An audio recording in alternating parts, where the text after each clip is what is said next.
àti mi rí nǹkan mo rí fídíò kan láti àná mo dẹ̀ tó ráwọn write up kan látànà tó kàn tó ń lọ tó ń bọ̀ so mo gbọ́ ọ̀rọ̀ kan wọ́n ní ẹ̀sán pẹ̀lú oyún f'Agbala Gabriel. Agbala gan wà surprise pé àǹtí Rónkẹ́ ó tún bí ní pé àǹtí Rónkẹ́ ṣe lóyún ni tí mo ti ẹ̀ ń ṣe yẹ̀yẹ́ pé àdábì irú ìbéèrè mi nìyí. ṣé ẹ mọ̀ yìí pé kíní bímọ fún Rónkẹ́ ọmọ ìyá àbígí aráyé le máa play voice note.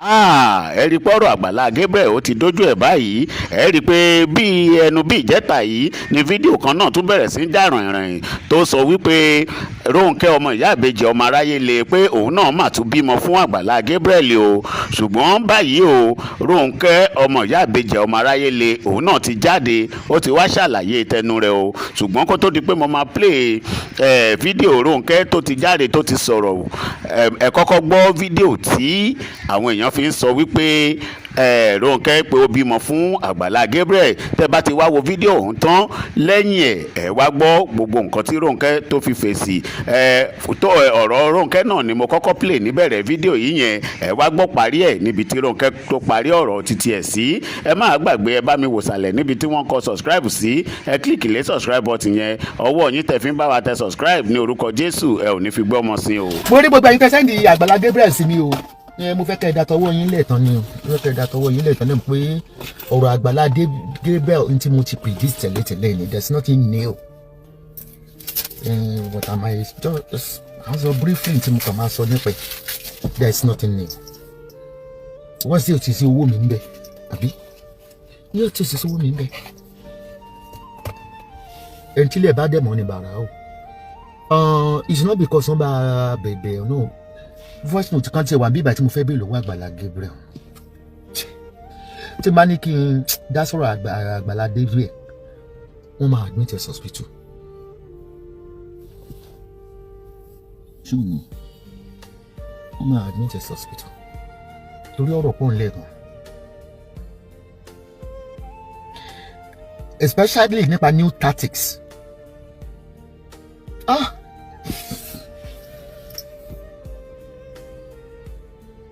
mi ò ní bú Agbala Gabriel ọ̀tọ̀ gbólógbò lè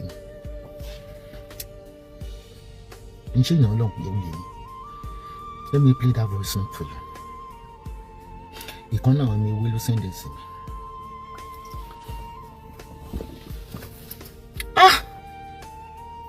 mi Nigeria government Oyo state government you can play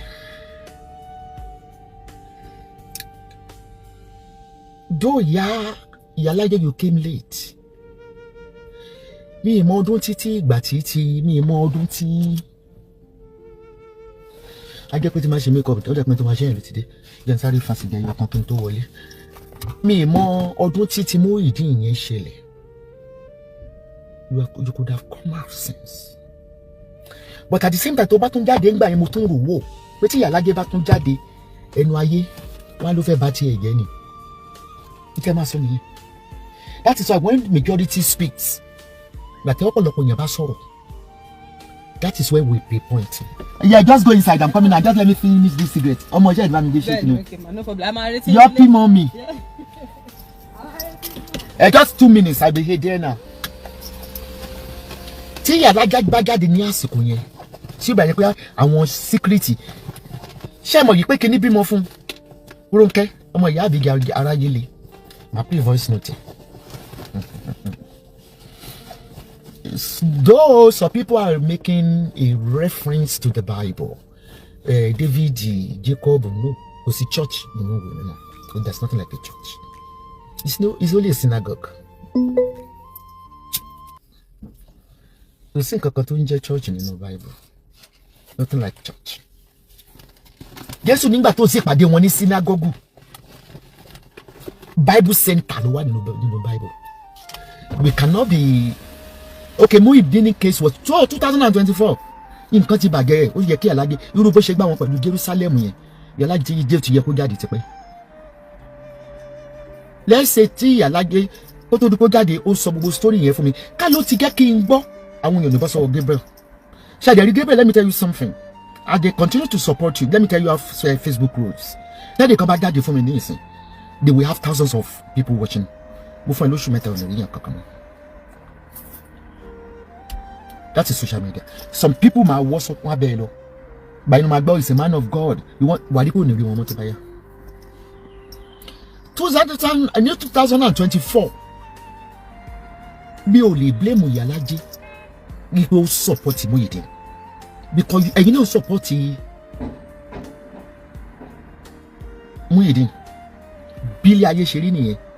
Devil ní supporter, light ní supporter. Ó dìpù gan-an. Mo fẹ́ kẹ́ gbọ́ díẹ̀ nínú kíní ọmọ ìyá Àgbèjà Aráyé lè. Ọmọ ìyá Àgbèjà ó ní ọmọ 5 months old lọ́wọ́. Ẹ̀rí kó jẹ́lẹ̀ lágbàlá, ó jèrè o. To the extent pé àwọn ọmọ wọn kọ́ tó kó Ìbàdàn gbà tí wọ́n lọ grant interview, àwọn àgbàlagbà yẹn lọ dó sẹ́nu gate wọ́n ń búlé àwọn ọmọ Ronke. To me, Agbala Gabriel is dirty. Very dirty. Will I say it's evil? Toto mo bully mo. Anyway, man, no one church.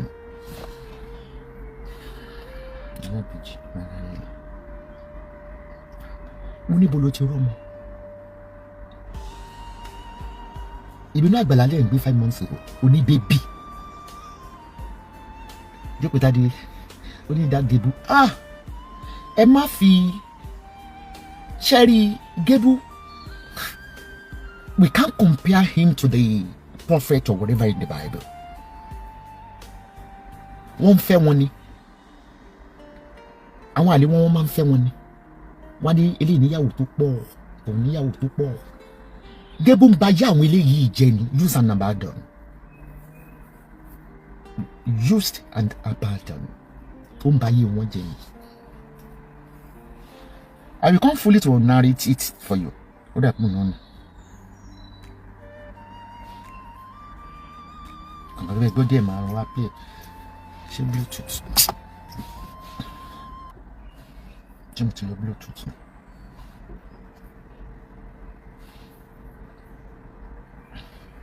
We need to save life from Agbala Gabriel. We need to create an awareness. Tí Iyalaje bá jáde, ìyẹn fún Lọ́lá, tó bá jáde yín náà lè máa boko fẹ́ bá tiẹ̀ gé. That is all I ṣe rí pé voice note I don't know why it's not playing again. Maybe I disconnected it. That's exactly why I voice note. So I have to go and answer to the call because ẹ kàn pariwo ni. Ẹ rí pé tí fracas wà lórí social media, gbogbo ènìyàn tó ti ní accumulated grudges. Àsìkò tẹ́ni kan bá jáde, so yẹ àsìkò tí èèyàn kan bá jáde, I can't leave the person that leave Agbala. I can't because it's on social media. I'm a blogger. We talk on what we see on social media. Someone buying being bad. But the blog could realize that can't leave it out. We need to create awareness. Buy our money again. You see that come alone can lara. You see that come afen kan pako. Bawoko. If not so, how can somebody have twins? Twins. Don't appreciate. Ọ̀rọ̀ pọ̀ ní di ọ̀rọ̀ yẹn mi gan ṣe investigation mi lọ. So in that aspect, tí èèyàn kan bá gbéyàn kan jà, ẹ rí pé speakers máa pọ̀ oníkálukú because they need the support. Tó ṣe wọ́n sọ pé ẹnìkan kọ́ ló ń jà wàdí, èèyàn kọ́kọ́ ló ń jẹ́jọ́ mọ́. But mistake tí Iyalaje ṣe ni wípé nígbà tó ti mọ Muyideen yẹn, tó ti máa ṣeré ti Muyideen bóyá kò tí ì mọ̀ ń gbà yẹn, báyìí ló ti yẹ kó pariwo jáde. Orúbó ṣe scam wọn fún Jerusalem kò ní happen.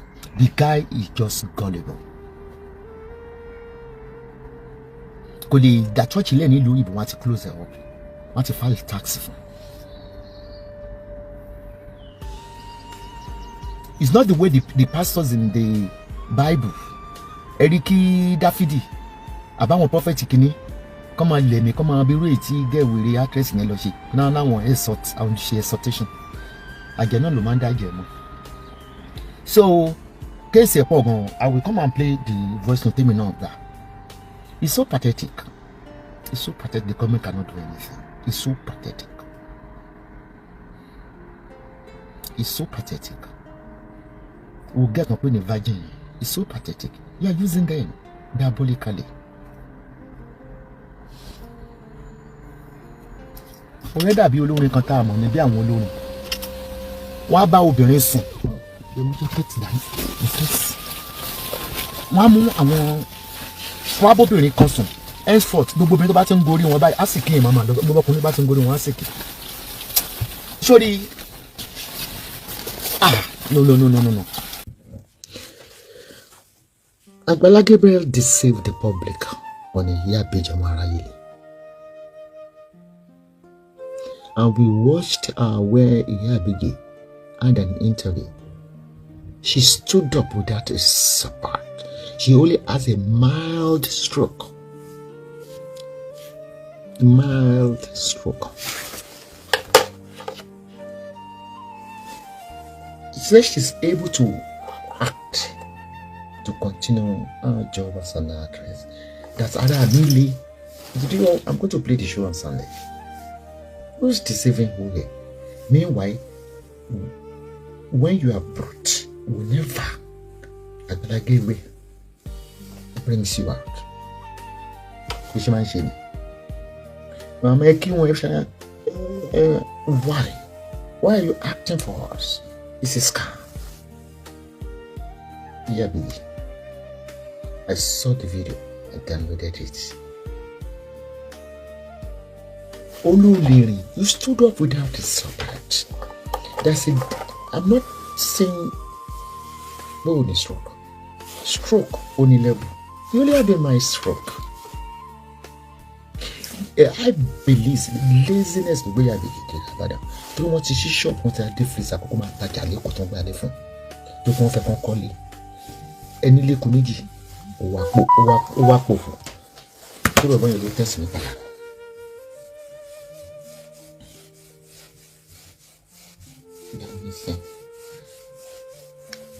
Wọ́n ti settle ẹ̀ foundation fún lókè ti settle yìí wọ́n ti gbalẹ̀ yìí wọ́n sanwó ọdún méjì wọ́n gba shop wọ́n ra dé freezer ẹgbẹ́ kí wọ́n kọ́lé Ìbàdàn ẹ̀yà dà.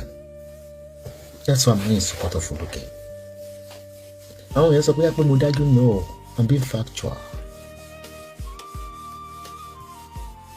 Ó dẹ̀ kí wèrè wà lórí kíní ó ní deliver. It's really. We want to know. Ìgbà kan ṣe interview ẹ̀. Ó lá kókó lára mi lé. The public, me maybe I want to address it.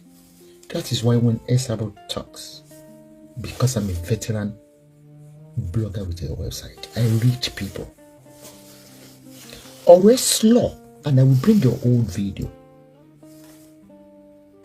She dan afemo. She demola emotion no ko wa ma dramatize me. Want to know? Because it will scare everybody. Yeah. Mama ine eti e ma gbese ni ka okun. And you complicated yourself. When you went for an interview a week ago, you stood up. I'm not saying you don't have a stroke, you have a partial stroke. To get me, Kalu do se ko tun run shop yin, physio. Owo yen nikan look at it, really affect your limping. But you confirmed yourself that you are able to go back to work.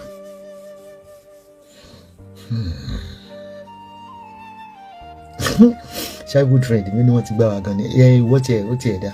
Wo lo mo Agbala to won wa kiri tolon ti gba e la already. Ma tan ra yin.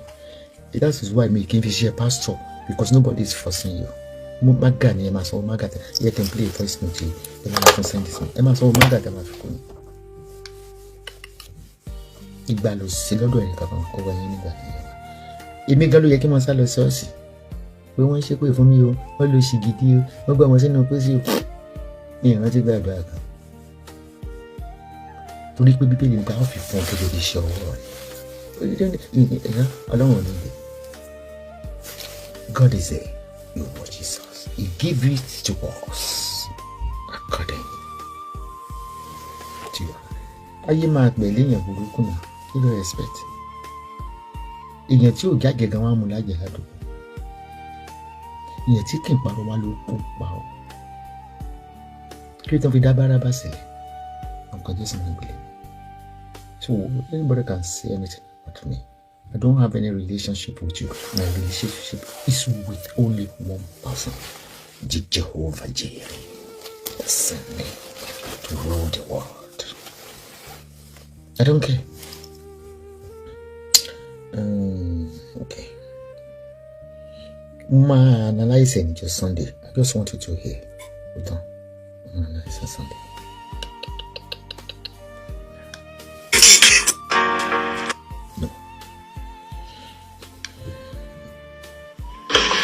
We are so sorry. Fún gbogbo insult tí ẹ torí wa gbà. Ẹ má bínú. Ọmọ ìwé ló send sí mi, ó ń send sí gbogbo àwọn aráàlú òyìnbó. That is Demola Amusan. I'm coming on Sunday to analyze this. Yeah. Fún gbogbo ohun tẹ́ go through láàrin ọ̀sẹ̀ méjì nítorí ministry Agbala Gabriel. Ẹ má bínú. Ó dùn wá láti ọkàn pé nítorí ministry tẹ́ fẹ́ràn ó dùn wá pé ọ̀pọ̀lọpọ̀ insult lẹ ti gbà láti ẹnu àwọn tí ò tiẹ̀ bet lábẹ́ ohun gbogbo. Ẹ má bínú. Ẹ má bínú.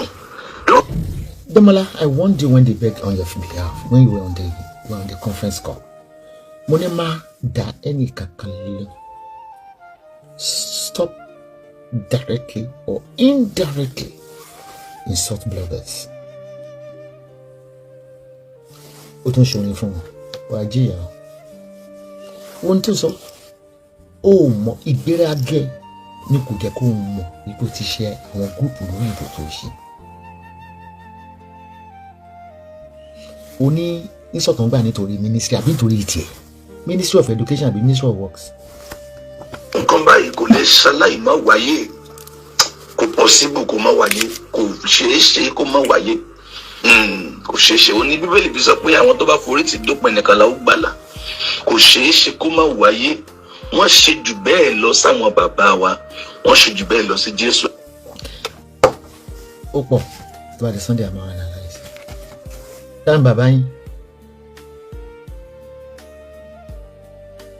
Táwọn bàbá yín. Nínú Bíbélì ilé ayé ló ti ṣẹlẹ̀. Ìlú kan ni. Mo wà interested nínú voice. Ó ní wọ́n ṣe kò fi ìjọ kẹta tó tú àṣírí pé ó bá girl. Kan kejì yẹn ló send ẹ̀ sáwọn kúrò bẹ́ẹ̀. Ẹ gbọ́ bó ṣe sọ pé òun ṣe máa gba donation yẹn sí. Ẹ má wàá gbàgbé Luke 6:26. Luke 6:26 Bíbélì wípé ègbé ni fún yín nígbà tí gbogbo ayé bá ń sọ̀rọ̀ yín nílò. Ègbé ni fún yín nígbà tí gbogbo ayé pátá tó bá ń sọ̀rọ̀ yín ní rere tó ń sọ̀rọ̀ yín dáadáa. That means pé tí ìtọ́ ẹ pé n tó dáa ní gbogbo ayé sọ nípa èèyàn, òun àpáàdì lèèyàn lọ. Ṣé ipò kò wà guilty? Tó bá jẹ́ pé n tó dáa, n tó sweet láyé sọ nípa èèyàn. Bẹ́ẹ̀ pé nǹkan tó kàn fáìn nìkan ni wọ́n ń sọ, tá a bá ti ráwọn èèyàn jáde láti sọ nǹkan burúkú nípa èèyàn, á jẹ́ pé ìgbèrè fún Luke 6:26. Woe unto you if every man speak well of you. Tó bá jẹ́ pé nǹkan dáadáa náà sàn sọ pé máa yẹn ń try o, máa yẹn ń gbìyànjú, tí ò bá anybody tó ń jáde tó ń sọ pé is a fake man. Before you continue with this, Yalage, I saw the where they cut your video and sent it to my WhatsApp because obirin tó ní ibeji tó ń pè phone number jáde. You said you are not the one, but at the same time, it's through you. Through you, you brought the case. You brought the case, and why would someone? Money, why can't you use your own platform? Since tomorrow you can't be busy. You are so transparent. Nobody have ever accused you. People will support you. If you believe this is an insult on you, my apology. I apologize for you. But at the same time, why would they hijack that project from you? Tí o bá sẹ́ni mo tún sọ pé ó lé ní ó jìbìtì ni, that means pé asán ni tá n ṣe. Ṣé gbọ́? asán ní tà ń ṣe. Ìgbà táyé tó kí Jésù, ìgbà tí wọ́n tó pè ní olè tán tó kàn mọ́gi ni wọ́n tó mọ bó ṣe ń lọ. Demola jẹ́ ká gbọ́ tán ó di Sunday. Ìgbà tán tó pè lólè tán tó pè lámọ̀ kan tán tó sọ pé kí ni wàhálà ẹ̀ ti pọ̀ jù. Ìgbà tán tó kàn mọ́gi, ìgbà yẹn náà tó mọ̀ pé no, this is the saviour. Àbẹ́ èdè wàá rí Ọlọ́run dẹ̀ ń gbé ògùn ẹ̀ jáde. Mo fẹ́ rọ̀ wá, ẹ má bínú. Fún gbogbo instance tẹ́ gbà nítorí wa, ẹ má bínú. Ayọ̀ yín yóò máa pọ̀ sí. Ayọ̀ yín yóò máa pọ̀ sí. Ẹ rí bó tó ṣe fọwọ́ àná bẹ́ẹ̀ yẹn náà. Ayọ̀ yín yóò máa pọ̀ sí. Ẹ ó máa rí àánú gbà. Ẹ má bínú. Ẹ má bínú. Bàbá ṣe lé ìsigi tútù mélòó igi gbígbẹ. Jésù ló sọ bẹ́ẹ̀. Ó ní tán bá ṣe lé ìsigi tútù. Jésù sá ti dáhùn ìwọ yìí pásítọ̀ yìí. Èmi dè mí bàbá yín tán bá ṣe báyìí sí mi. Ẹ̀yin ó gbà tó ju bẹ́ẹ̀ lọ. Ó ti lójú wọn máa rí tó ju bẹ́ẹ̀ lọ. So but we give glory to God. God is faithful yet. God is still faithful. Ọlọ́run sì jẹ́ olódodo. Ó jẹ́ olódodo. Ẹ ò ní dààmú lórúkọ Jésù. Ojú ò ní tì yín. In the name of Jesus. Ìránṣẹ́ Ọlọ́run yín Gabriel Adémọ́lá Mọ́sán Agbala Gabriel ló ń sọ̀rọ̀. Ẹ ò ní dààmú. Now, a gbé ẹnikẹ́ni wá sórí afẹ́fẹ́ mọ́ láti béèrè ohunkóhun. We are not stopping our foundation, but a bá ẹnikẹ́ni gbà kankan mọ́ lórí afẹ́fẹ́. Ẹjọ́ o, ẹ bá wa ṣàánú ẹ̀ full stop ti dé báyẹn. Kì í tún ṣayé ilé ìmọ̀. But a stop our foundation wa, báwo la ṣe máa ṣe? A ní àkáǹtì foundation kan, ibẹ̀ la fẹ́ kí àwọn èèyàn wa kan donate síbẹ̀. Ìta bá wá níbẹ̀ láà máa lò lóṣooṣù. A kàn máa lò ìbáàjẹ́ 1 million lá níbẹ̀, ìbáàjẹ́ 100,000 lá níbẹ̀, ìbáàjẹ́ 200,000 lá níbẹ̀, ìbáàjẹ́ 50 million lá níbẹ̀. Ìta bá wá níbẹ̀, àwọn kan máa ṣe. Ṣé pé owó yẹn ti wà ní foundation account wa? Wọ́n dá fún ẹnikẹ́ni, wọ́n dá fún organization ni. So a máa wá ní ọ́fíìsì kan ní gbòòrò, kì í ṣe church mọ́. A máa ní ọ́fíìsì kan ní gbòòrò because helping people is like, you know, is what I live for. Wàá gbẹ́ anybody wa mọ́ o, wọ́n ti gbé wá ìlú náà gbà fún no. A máa ní ọ́fíìsì. Kì í dẹ̀ ṣe ọ́fíìsì àwọn aláìsàn, kì í ṣe pé aláìsàn. Ǹjẹ́ bóyá opó tí ọkọ ẹ̀kú tó nílò ṣọ́ọ̀bù tó nílò kan bá rẹ́ǹtì ilé, bójá àwọn kìnnì kan tá a fẹ́ pín oúnjẹ fún, a fẹ́ pín rẹ́ǹtì fún, ó máa ní ọ́fíìsì. Ṣé mo bẹ́ẹ̀ ọmọ pé aláìsàn tí ó bá pín owó, aláìsàn máa pariwo pé n tó ń gbé lọ. Ó wá láwọn ẹ̀gbọ́n ṣẹ́ ìgbọ́ tactics ẹ̀. Tó máa jẹ́ Agbala Gabriel Charity Foundation. Ọjọ́ tá a bá fẹ́ ṣe nǹkan yẹn àti jẹ́kọ́ mọ̀ nǹkan a fẹ́ ṣe ó yẹ wá gbà lọ́fíìsì, ó yẹ bẹ́ẹ̀ máa lọ. Okay o, a fẹ́ visit hospital kan lé ní o, a fẹ́ lọ sanwó hospital yẹn 3, àkàn lọ bẹ̀ àsanwó àdẹ́kù ń bẹ̀. I can't record pé thank God Ọlọ́run ló wà fún nǹkan báyìí, Ọlọ́run ló wà fún nǹkan báyìí, kò jù bẹ́ẹ̀ yẹn lọ. That's what we are doing now.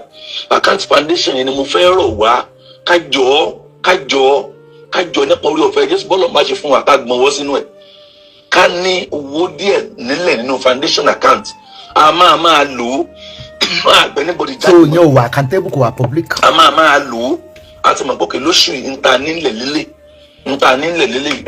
Iṣẹ́ mi ní sọ pọ́jọ́ báyìí, ókè mo dáadé lé mọ́jọ́, ókè sí láti rí nísìn. Àwọn díẹ̀díẹ̀ àti máa gbọ́n wọ́n sínú ẹ̀. Àkàmá tí wà ní nǹkan ò tí ì bọ̀, ó tún ju eléyìí kiri. Ó ní nǹkan tí mo fi sínú account foundation láì gbé anybody jáde. Àwa la mọ̀ pé ókè ní tá a fẹ́ lò fún rè. Inú tẹ bá dání láti máa gba ọ́fíìsì àti máa set up ọ́fíìsì. A set up láwọn workers already. Ọlọ́run ń lò wá ẹgbó. Ògo ni fọ́lọ́run lókè ọ̀run. We thank God for ayélujára tó lọ ṣe. Ojú ò ní tí ẹ má padà lẹ́yìn wa account foundation yẹn 1313-7244 fẹ́ kankan mọ́ ìyẹn ti stop, but we are not stopping our foundation because bíbélì ni ẹ má sì jẹ́ kí agara da yín ní orí ṣíṣe, ẹ má sì jẹ́ kí agara da yín ó nítorí pé nígbà díẹ̀ sẹ́ ó gbà á gbọ́dọ̀ stop. Ọlọ́run ò ní jẹ́ ogun ní àgbọ̀dọ̀ ó ti wá ní another way tàbí àṣẹ àgbẹ̀ níbọ̀dì wa mọ́ pé ẹjọ́ ó dé lò ó ti gba ọgbọ́n Ọlọ́run báyìí, ojú ò ní tì yín, inú mi á dùn, ẹ má fi wálẹ̀. Ẹ̀yin náà gbọ́wọ́ sínú account foundation tọ́lọ́ máa ti fún yín. N tó bá wà nílẹ̀ láà máa lò. Ẹ má gbàgbé inú ẹ̀ àwọn ọmọ ọba òṣìṣẹ́ tó bá wá iṣẹ́ inú ẹ̀ náà láti máa san salary wọn. Inú ẹ̀ láti máa maintain 1 or 2 things. Ojú ò ní tí ẹ má fi wálẹ̀ o. Yóò dára fún yín. Ìránṣẹ́ Ọlọ́run yín Agbala Gabriel. God bless you. Tó bá di Sunday àfẹ́mọ fóònù tọ́lọ́run fi pè. Nígbà tí Ọlọ́run ò gbé ìnira fún gbogbo yín.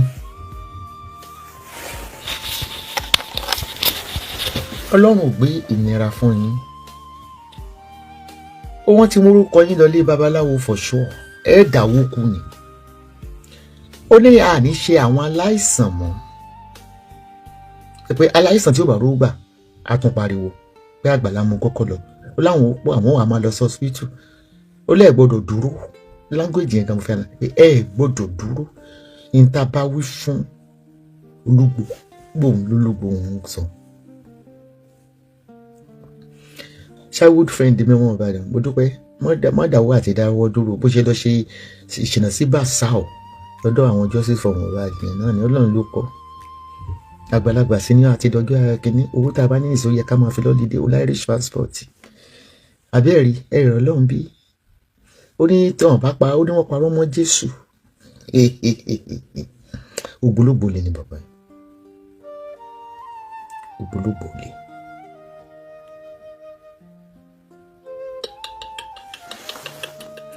ó wà nínú nǹkan ọ̀rọ̀ voice note last week ni yìí ìkan náà mi ìwé tó sẹ́ndẹ̀ sí pé ẹ̀tàn rárá lé yìí ni mo lólúgbòhùn ló ń lò pé ìgbọ̀dọ̀ dáwọ́ dúró èmi ò tẹ̀ wá mọ́ ọlọ́run tẹ̀ ń pè é níbo ló wà ibo ilé rẹ̀ wà inú wa lọ́lọ́run wà ó ti fún yín léwu mo rí pásítọ̀ kan bí prọfẹ̀tì tó wọṣọ kérúbù dọ̀dọ̀ amẹ́bọ òtọ́rọ̀ ni bọ̀bọ́ yẹn sọ òtọ́rọ̀ bí ìsọkúsọ ni ìwé àtẹ̀gbọ́ ọlọ́run ti fún yín ó ní láti rà tó bá gẹ́ ní ewé let your intention know the reason tó fi jà spirit léwé ẹ̀yàn ọmọ ewé ẹ̀ pẹ̀lẹ́ o our market ó láwọn ò ní máa ṣe níta gbangba tó fi máa ka iye owó táwọn bá gbà kọ̀rọ̀ làwọn ti máa ṣe olóhùn ò dáwọ́ dúró ibi tí Nàìjíríà tó gbé wa dé lélẹ̀ ká nílùú òyìnbó ni a ti wà lẹ́wọ̀n wọn ò fi charity o ṣe post gba àwọn tó ń jèrè tó ń rán charity wọn máa ń jèrè wọn nílùú òyìnbó owó kọ̀ọ̀rọ̀ yín gan ló gbé Démọ́lágún àwọn ọ̀kan ló máa wà àbí múnú àwọn bọ́ọ̀sì ẹ̀kọ́ ló máa ṣe ṣé ó rí gbogbo ebi ò sanwó mi ò sanwó wọn gbọ́n mi ò fún pásítọ̀ lówó rí torí Ọlọ́run mi inú mi ló wà inú mi lọ́lọ́run wà kò lè sí ní bá bí Ọlọ́run lé ní ó máa fi lé mi lọ́wọ́ anyway a kú palẹ̀mọ́ ọjọ́ ìbí Aláṣàbí March 26 a máa ṣe ní orí TikTok and YouTube party gẹ́ngẹ́n council party Houston Texas ní Sugarland America on the 3rd is a Sabbath night. On the 4th is a Sabbath party. April 3rd and 4th. No filler, no invitation. No gele, no invitation. Mo ṣe pin me, phone number wọn tó ń ṣe. I'm not in that group. They are celebrating me as usual.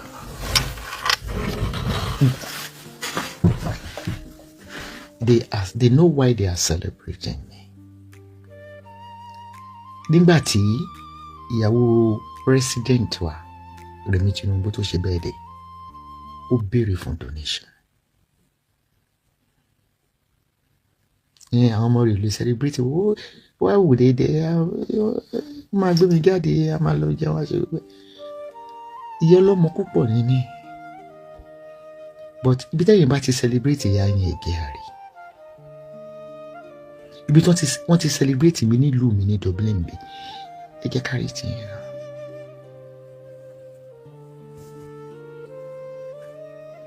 ẹ ṣeun gbogbo ẹ̀yin tèmi mọ̀ pé ó máa pẹ́ tó yìí máa lọ ṣiṣẹ́ mi parí ní orí laptop lókè. ó bá tún bẹ́ẹ̀ fi ní mo sunkún ní gbogbo ìgbà bẹ́ẹ̀ dé mi Ọlọ́run ní jẹ́ rí ara tó ń pè ní celebration náà ẹ náà celebrate me with bitterness but má bínú èèyàn béèrè ẹ léèrè kí ni nǹkan ẹ̀ṣẹ̀ tó ń ṣe tó ń fi ire wẹ́ ẹ rí tó pé wọ́n ló mọ́ máa lé kiri máa jágbà má ṣe kí nìkan ẹni tó bá wù àwa ti sọ tiwa náà mi ò lè play jù mi ìmọ̀ tó yìn ìdúró gangan mi ò mọ̀ but mo mọ̀ pé béèrè ẹ léèrè show competition fún yín rẹ̀ show immigration fún yín rẹ̀ gbogbo tá à ń ṣe a máa jẹ́wọ́ rẹ̀ fún Ọlọ́run there's a karma there is a karma because tí wọ́n arrest ẹ fún ni pé wọ́n ní kó wá account tó kú sínú charity. If you knows nothing about it, go and answer the call. Where are you? Kẹsàbọ̀ dùn máa bọ̀ Nàìjíríà ibi wọ́n declare me wanted. Wọ́n gba ríṣì ní British ni ṣé wọ́n rí mi lẹ́ẹ̀kan tó dé wọ́n ṣe declare me wanted kó wọ́n wà mí. Pẹ̀lú bí mo ṣe ń bú gọ́ọ̀mẹ̀ntì gan láti orí Ọbásanjọ́ orí kan declare me wanted rí. Nítorí wá wọlé ẹnu ló lè sọ wọ́n mọ̀ pé iṣẹ́ tèmi ni mò ń ṣe. But wọ́n lè lẹ́rú nǹkan mọ́ yẹn mọ́ ìlú o. Màá kú sí Nàìjíríà yẹn àfi tó ń bá yọ. Ẹ má gbọ́ òkè máa tafa. But nítorí pé you been jailed, you want others to be jailed. Kéèsì yín ò papọ̀. Díà, kéèsì yín ò papọ̀. Government are asking you, the police are asking you for a clarification. So mo bó ṣe wà ní ìsìn wọ́n ti gbé bench warrant lé lórí because o jump bail ni. Ètò ìsọpọ̀ lò Nàìjíríà yẹn don't even try it. Bench warrant téèyàn bá jump bail is another offence. Àjẹgbọ́dọ̀ ẹ máa wọ ẹni kúnra ó mọ̀ pé mi ò tí mo sọ pé mo lọ Nàìjíríà ṣé mo ń ṣe party Nàìjíríà ṣé mo run charity Nàìjíríà no papọ̀ mo ní tẹ́lọ́rùn pẹ̀lú mo ṣe wà nílùú òyìnbó bí ò nàgà mo ṣòro Nàìjíríà ní tó wà lẹ́yìn if truly you can account for the death of Yabi who are you scared go.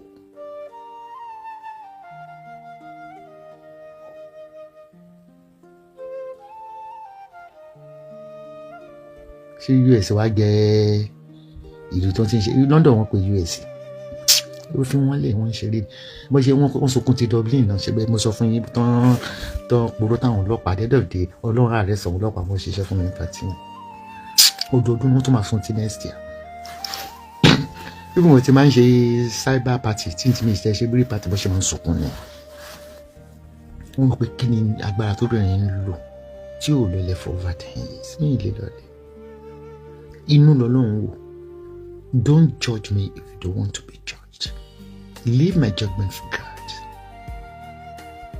ẹ fi tó yín sílẹ̀ ọlọ́run kìlọ̀ ẹ fi tó yín sílẹ̀ because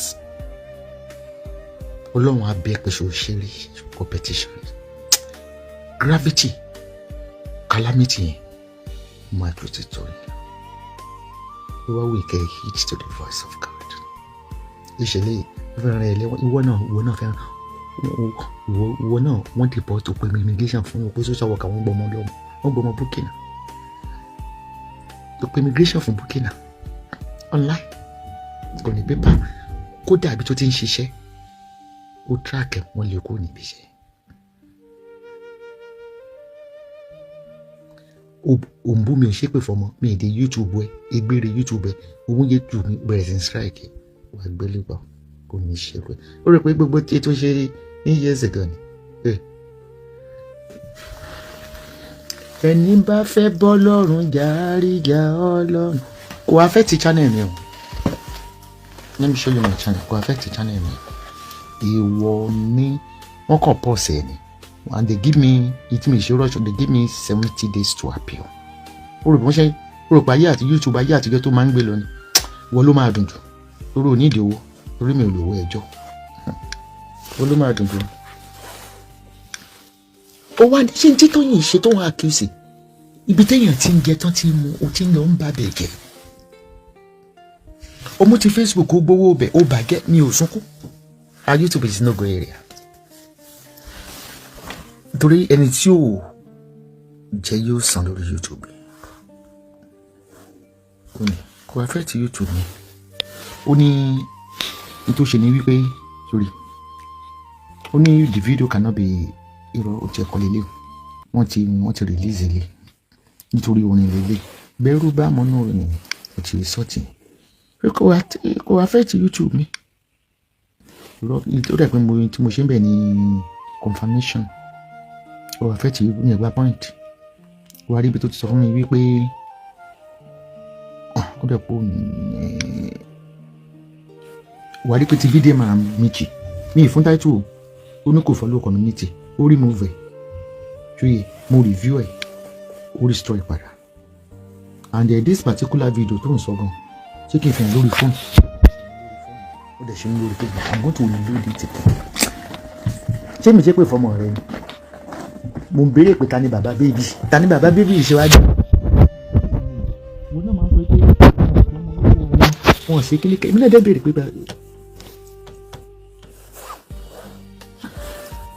fẹ́ fi fídíò yẹn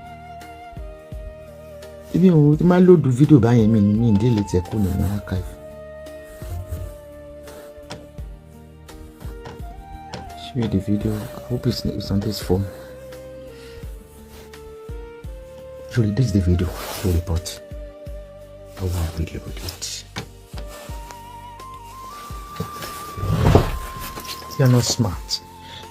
Kí ni ìbéèrè mo béèrè àdùjọ bẹ́ẹ̀ sùn tani bàbá béèrè o mú àwọn sílẹ̀ ní mọ́gà sílẹ̀ mi ò ń ṣépè fún àwọn kóró méjì ọ̀wọ́ ẹ̀ orí ẹ̀ lè pè mí ó ní pètèpètè ayédèbà. Ìbéèrè ni mo béèrè with the evidences on my inboxes. Facebook wa méjì tí mo pè lọ mo bọ̀ méjì. Ìwọ ló ní ìsinmi. You love to bully people when they talk wasari fò jáde. Kí ló dé? Ó ti yẹ kó mi lára nà. Pepin ọlẹ́ àwọn YouTube àwọn kan náà máa lọ pẹ̀lú máa yíwọ́ lọ fẹ́ fi bọ̀dé mi. Lọ́dẹ̀ ìgbésẹ̀ mi ṣe. Thank you everybody. Bó ṣe ṣe nìyẹn. Even the first blogger to kọ́kọ́ open YouTube in 2016 you reported and deflected. And you want to start again. Mo ló torí pé ó lè rí mi mú. You are so weak. Kó máa kí ni nǹkan tó ní tó yìn ṣe? Kí ni tí wọ́n náà ṣe? O mú 13,000 owó ọlọ lórí mo tẹ̀ fún screenshot rí. Ṣé bẹ́ẹ̀ fóònù yìí ni jẹ́ kí n wọ̀? Ìwọ ló mú dání náà. Ìwọ náà mọ̀ pé ìwọ ló gbà náà. Maybe it's on this particular phone I'm using. Okay, it's on this particular phone. Torí tí mo fi login fóònù wọn. Ó gbà náà. Tí PS tó dẹ̀ ń sọ sórí. Ebi àwọn oṣù lè bí ṣó ti rí. Iṣẹ́ àrí PS. Iṣẹ́ àrí. Àbúrò PS ò lè lọ. Kéèsì ti wà court. Ọmọ tí kéèsì ṣe wà court a ṣiṣẹ́ owó ni kó lè gbowó wa lọ. Àwa ń ṣiṣẹ́ owó yẹn wọ́n gbá wọn ṣe kinní kan. Ṣé o ti rí lẹ́tà? Ó ti gba lẹ́tà náà. Iṣẹ́ àrí ó ní reference to your ṣẹ́tìrì in respect of the above. Ṣùṣàrí. Ṣùṣàrí. Ṣùṣàrí. Lórí. Àbí ṣẹ́mbà kọ́ yìí. Àbí PS kọ́ lórí. Mo dẹ̀ jẹ́ kí ẹni tí mo mọ̀ ní EFCC ni pé tí wọ́n bá gba bribe lọ́wọ́ ẹ̀ máa destroy the whole EFCC. Ọ̀rọ̀ ẹnu iná ni àwọn náà tẹ̀ ní tó máa mọ̀ pé sábọ̀dù wáyé lọ́wọ́ wọn fẹ́ ṣe. Ó rò pé PS á gbé bílíọ̀nù á lọ kó lè lọ. Ṣó ti rí nífẹ̀ẹ́? Ó ò ní point tó fẹ́ fi bá mi yà. Ó ò ní point. I'm so clean. I'm not gullible. I'm contented with what I have. Kórí tóbi kọ́ ni ọpọlọ. Mo gbọ́dọ̀ mọ́mí yọ fóònù kán wá mú nílé mi. Kò ṣó tán. First two ni wọ́n rí.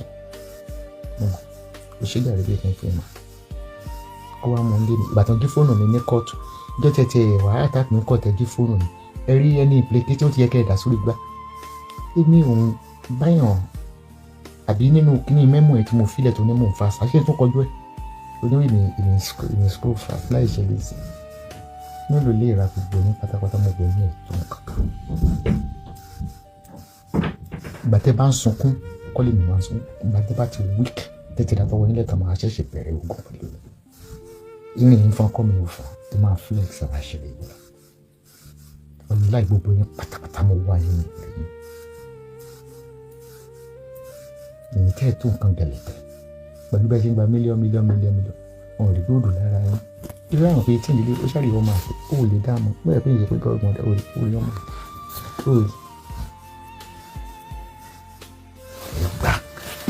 we are not cancelling the party, please. You or èèyàn mi ó yẹ kẹ́ ti wà used to their threat every year. Ìjọba ní kí gbé mọ́ gbogbo ìlú mo ní gbogbo ìlú lágbà fún mi. Bíbélì ní kí n tread all over in the land that flow with milk and honey. Adédèjì bá ní kókó fún àwọn ọmọ yẹn lè. Action is better than words. Fi àwọn ọmọ yẹn lè. Fi àwọn ọmọ yẹn lè. Wọ́n kàn fi ẹ́. Wọ́n rò pé táwọn bá ní 1,000 yìí ni wọ́n máa rí rárá. Lọ Nàìjíríà. Ó mọ èèyàn Nàìjíríà. Ìyẹn pẹ̀lú òǹlò fún Tóyìn. You're clear mother case. Self-threatening of it. Because àwọn tó sùn ẹ̀ yàtọ̀ sí patient ẹni gans pẹ̀jọ́ ń bóra yín. Yín tó sọ pé kí ló pa ìyá àbèjì. Bí làwọn ọmọ ẹ̀ wà. I will see you in the day tomorrow. Ọláǹtì mi. Ẹ káàárọ̀ mà. Báwo ni akójúmọ́? Yes ma. Gbogbo ilé nǹkan ọ̀gá máa ń gbọ́. Àlàáfíà la wà. Àwọn ọmọ mi kò ṣàlàáfíà. Àlàáfíà la wà. Tá tún ní ẹnìkan ń pè mí. Ẹ pẹ̀lẹ́ mọ̀. Àti mi rí nǹkan. Mo rí fídíò kan láti àná. Mo dẹ̀ tó ráwọn write-up kan látànà tó kàn tó ń lọ tó ń bọ̀. Mo gbọ́ ọ̀rọ̀ kan. Wọ́n ní ẹ̀sán pẹ̀ lóyún f'Agbala Gabriel. Ẹ gbọ́. Ta ló tún ń sọ gbogbo yẹn? Anyway, ìwọ fúnra rẹ̀ tó ń bá mi sọ̀rọ̀.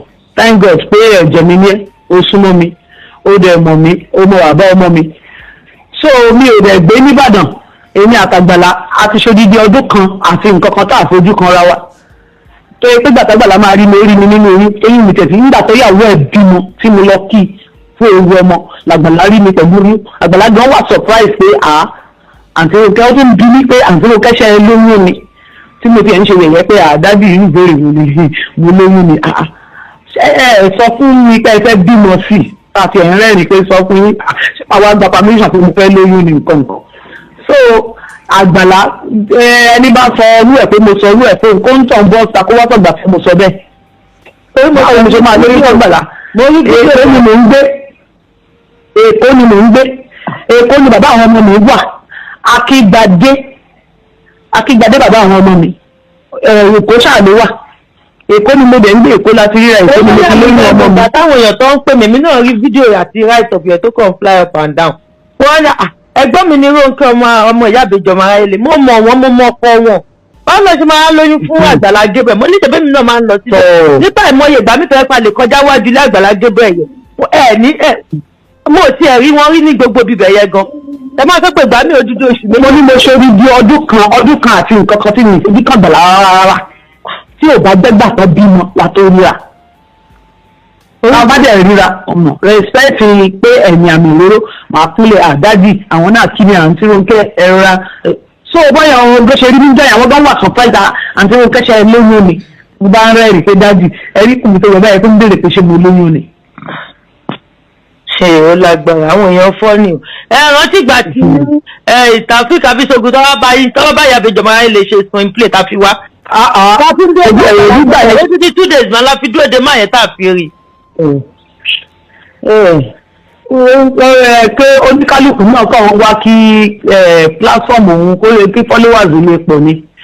Gbogbo ohun tí wọ́n ń sọ gbogbo rúmọ̀ tó ń gbé ó sọ̀rọ̀ ṣé yẹ kí kinní kan náà ó sọ̀rọ̀ f'Agbala ṣé mo sọ̀rọ̀ f'Agbala ni ṣé mi ìyẹn yà àdìsáàbò ká fáìtì fún wọlé ni èmi tí mo fáìtì fún wọlé kí n tó fáìtì síta ṣe mọ́ tí mo ti fáìtì lábẹ́nú torí pé ìgbàwo sígbàwo Agbala ọdún ìjọ o. Mo ní ọgá táwọn èèyàn ṣe pé mo ní báwo láti ó kẹ́ṣe máa lóyún mo lè mi ò bìlíìfù ṣá wọ́n ní òkú sí wàhálà. Mi ì lè fi torí pé èmi àtàgbàlá ò jà Àgbàlá kì í ṣe oníjà mi ayélujára wa ni so mi ì lè fi torí pọ́nrọ̀ wa ń ṣẹlẹ̀ láàrin wa ń sìn kí wọ́n bà lórúkọ jẹ́ kí n sọ kí ò ṣẹlẹ̀ bàbá àwọn ọmọ ti tèmi wà ó wọ́n ní ìgbàdé ẹ̀ṣọ́ bàbá àwọn ọmọ mi. Ìjà ló dé báyìí lórí fi dòwe ẹni tó bá ṣe ọ̀rọ̀ dẹ̀ máa yanjú mo nígbàgbọ́ kó máa yanjú tó bá wá yanjú gbogbo àwọn tó wá ń gbogbo owó wọn kò sọ pé wọ́n fẹ́ fojú sí. Anyway wọ́n fẹ́ fojú sí kó má dàbí pé mo sọ fún yín ohun yín mo rẹ́kọ̀dù ẹ̀ o ẹ má bínú èmi dẹ̀ máa post ẹ̀ o. Mi ò tẹ́ ní ti ṣe pẹ̀lú social media mọ́ I don't want to have anything to do with any social media. Anyway, mi máa post. How we shall make it a very record you done it. I will not answer you. Àìmọye wọ́n ti ń pè mí lápàlí àná. Àwọn èèyàn ti ń pè mí lápàlí àná. Pé kí n dẹ̀rẹ́ kí n jẹ́ káwọn ṣe interview fún mi. I don't want to do it. Anybody. Oríṣi tẹ́mi fi ṣe lé nípa àwọn èèyàn tó pè mí pa fún mi Abacha. Ṣèbí ìwà àtàntí Rónkẹ́ sún mọ́ra. Mo ní ẹ. Báwo ló ṣe máa lóyún àwọn ẹlòmíì gan wọn ìgbọ́rọ̀ ẹnu yín tó ti ń da yín lẹ́bi. Tó kọ́ tó yẹ kí mi pé yín nìyẹn náà ni o.